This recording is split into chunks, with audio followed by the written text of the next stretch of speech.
I do hope you realise I took time away from playing Final Fantasy 16 to record my preview guide this season. It's probably why I'm trying to rush them through and get them done as quick as possible so I can go back and watch Clive fight off powerful enemies in epic battles. But I digress.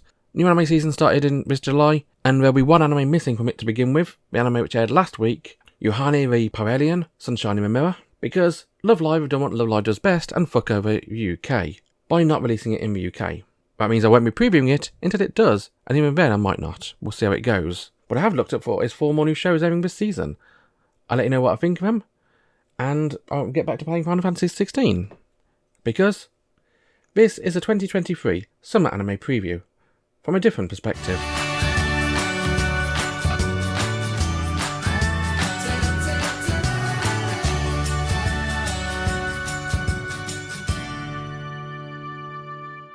We start off this season with an anime which I've been looking forward to ever since I saw it was announced. It is of course the Atelier Ryza anime, an anime which is close to my heart as I bloody love the Atelier games. Atelier Ryza is one of the more recent games in the series. It's actually the first part of the Secret trilogy of games, and unlike the previous trilogies, this one actually focuses on the same alchemist in all 3 games. Clearly Ryza was a very popular character, so I decided to take her and run with her. It's not hard to see why she was so popular. She's energetic, she's fun, and she's got one hell of a body, especially those thighs. Now Atelier Ryza really starts out the way you'd expect any kind of Atelier game or anime to start really. The main character is introduced to alchemy, and we learn with her what alchemy is and how it works. Not that she even know what alchemy is at the very beginning of the anime. She's just an adventurous farmer's daughter who doesn't really like being around the island, but she's not allowed to leave because of traditions. I mean, traditions go away because she's got no plan of staying on this island. She wants to go out and adventure. And she gets a chance when she decides to run away from the island with her 2 friends. She goes venturing off the island with her 2 friends, Lent and Tao. And in escaping the island, they run into a 4th main character of the anime, Claudia. Now Claudia is not from the island, she's a merchant's daughter who is travelling to the island in order to set up a business there. But she's still a travelling merchant's daughter, and Ryza and Claudia very quickly become friends. Now Atelier Ryza isn't the first Atelier anime. A few years back, good few years back now, there was the Atelier AYAKA and Logi anime, which, I'll be honest, despite me being an alchemy fan and an Atelier fan, it was a bit weak. However, having played both Atelier AYAKA and Logi, there's a series on my YouTube channel if you want to watch that, and Atelier Ryza, again, there's a video for that as well on my YouTube channel. Having played both those games, Ryza has a much more approachable storyline and much more akin and easy to adapt for a TV series. It's a lot more storyline orientated, whereas AYAKA and Logi was more task orientated. It's a much more modern game in that nature. And I think it's going to lend itself much nicer for a proper anime series. How this one's going to play out, I have no idea. I really loved it. There were a few interesting changes here and there, but a change which makes sense. I'm not going to complain about changing certain things because hitting someone with a flute is a terrible idea. Using a bow isn't. The character designs are on point. Even if the animation isn't the best in the world, it does its job fine. I'll definitely be watching more of this one on Crunchyroll. And if you like comfy, soft anime, this one may be one for you as well. Next up we've got AYAKA, an anime which, even having watched it, I didn't really know what was going on. It's a very pretty boys doing pretty boy things anime, which immediately does not appeal to me.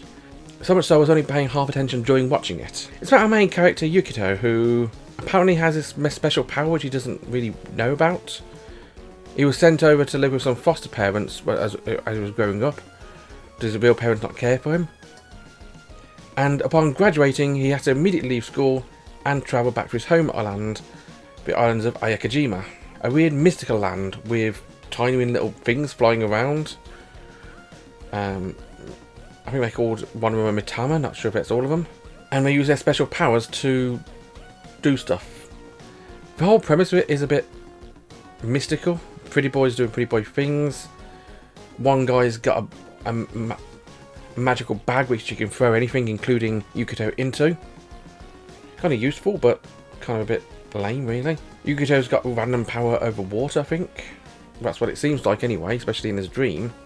And there's backstory there about Yukito and his family, which they're only really hinting at.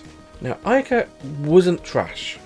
It's really not for me, it's very much designed for a different type of anime fan, but I'm not going to say ignore it. I'm not going to recommend it either, because if I didn't like it, why would I recommend it unless it really stands out for me? And this one didn't. Lots of anime have been there and done this before, and probably better than this one. But if you are interested in watching AYAKA, you can find it airing over at Crunchyroll. Have you ever watched an anime called My Senpai is Annoying? Well, good news, there's a new anime which is basically My Senpai is Annoying, but in mirror. In this one, in My Tiny Senpai, the senpai is actually a tiny character. So it's not My Senpai is Annoying, it's My Tiny Senpai is Cute. And it really throws up a completely different feel about a show. Now, My Senpai is Annoying was a very cute show. It had a young, new worker getting to grips with work and always not wanting to rely on a big, muscle-bound co-worker, her senpai, who always sort of picked on her. Not in a mean way, but as a like teasy way. In My Tiny Senpai, it's very much the opposite. It's less of cute, new staff member not wanting to be a bother to a senpai.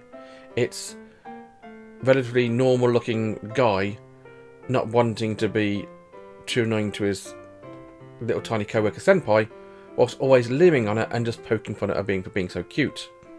I mean, she doesn't do herself favours, sitting in front of bushes in front of the office, meowing at a bush, which has a cat in it. But that's cute, I suppose. Now, My Tiny Senpai is an anime which I'll probably watch a few more episodes of, because it was cute. The boss, Katase, she's a very interesting character, but she has all the tropes of being a short, insecure character, but being a senpai figure to Shinozaki, the main character. But Shinozaki just comes across as a bit obsessive or perverted at times. Not truly bad, but this is definitely not going to be as good an anime from an initial perspective as My Senpai is Annoying. So if you've got a choice of watching either, go watch out one. First of all, it's all out. Secondly, it was Dogakobo. Thirdly, it looks better than this one did. I'll definitely be watching more of this one. I want to see how it goes, and if it's worth watching. If you want to watch this one's also on Crunchyroll. Finally today, we've got an isekai. First isekai of the season. We've got Am I Actually the Strongest? An anime about a guy who is reincarnated for no reason whatsoever and becomes the strongest character in his world. And my summary there is about as much time as the anime spends telling you the plot to begin with. He's a guy, he dies, he's resurrected, and he's reborn. And of course, being a trashy isekai, he's reborn as a baby, and we got that whole overpowered baby realising that overpowered shtick, which a lot of them have been going for recently. Which does lead to an amusing thing, where the goddess is apparently a ditz who doesn't realise this world doesn't have magic detectors which go up to 4 digits. So when she randomly set his power level to 1002, they can only go up to 2 digits, so it just comes across his magic level is 02. And so they think he's just a super weak character, but only level 2, super weak. No, he's super powerful. He also doesn't have any elements because she's even worse than that. She's just incompetent goddess. Worse than Aqua, I think. And so the only magic he can really use initially is barrier magic. Which, because it's super powerful, he makes good use of. Surrounding himself with a barrier, and controlling it, making it float. Setting audio barriers to sound producing barriers to other people to speak to him as a baby. And fighting off a giant wolf using his barriers to pick up and throw trees and rocks at her. I say her because she eventually yields and basically swears allegiance and becomes his familiar, effectively. As he pretty much tells her that she is a demon lord, is not. But we're introduced to our main character there, Haruto, who is as boring main character you can get, is overpowered, nobody else realises it, all the girls are going to end up loving him. This is Trashy Isekai 101. Our main female character this time is Flay. You know the wolf which tried to kill him? Well, that's Flay. He introduces us that. He sort of befriends her, and then he's dying of thirst because he's a baby and he's got no food. And he basically says, go out and get some breast milk from me, in which case she turns into a woman and tries to offer him her breast milk, despite not being able to produce it.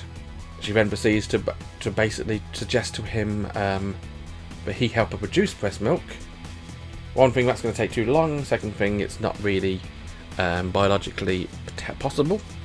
And thirdly, he's a fucking baby. But Flay's a cute character. She's a real airhead. If you think Goddess is bad, Flay's even worse. And we eventually learn, we see bits of him growing up. He's got a cute little sister, well, I say sister, adoptive sister, Charles, who really doesn't like him, or that's what he thinks. She does, she's just really shy around him. This is going to be the story of this anime, I think. Cute girls falling in love with him and becoming his friends, allies, servants in case of Flay. We'll see how it goes. Am I Actually the Strongest is a trashy, terrible, overpowered isekai. I don't recommend it.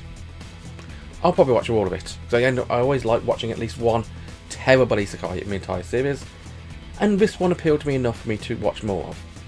But don't get me wrong, this one's shit. Don't watch it on Crunchyroll. That was Atelier Ryza, Ever Darkness and the Secret Hideout, the animation, AYAKA, My Tiny Senpai, and Am I Actually the Strongest? 4 new anime, all airing on Crunchyroll, which has started airing this season. Let me know what you think, and remember to like, comment and subscribe, and join me on Twitch for daily streams. Until next time, bye bye.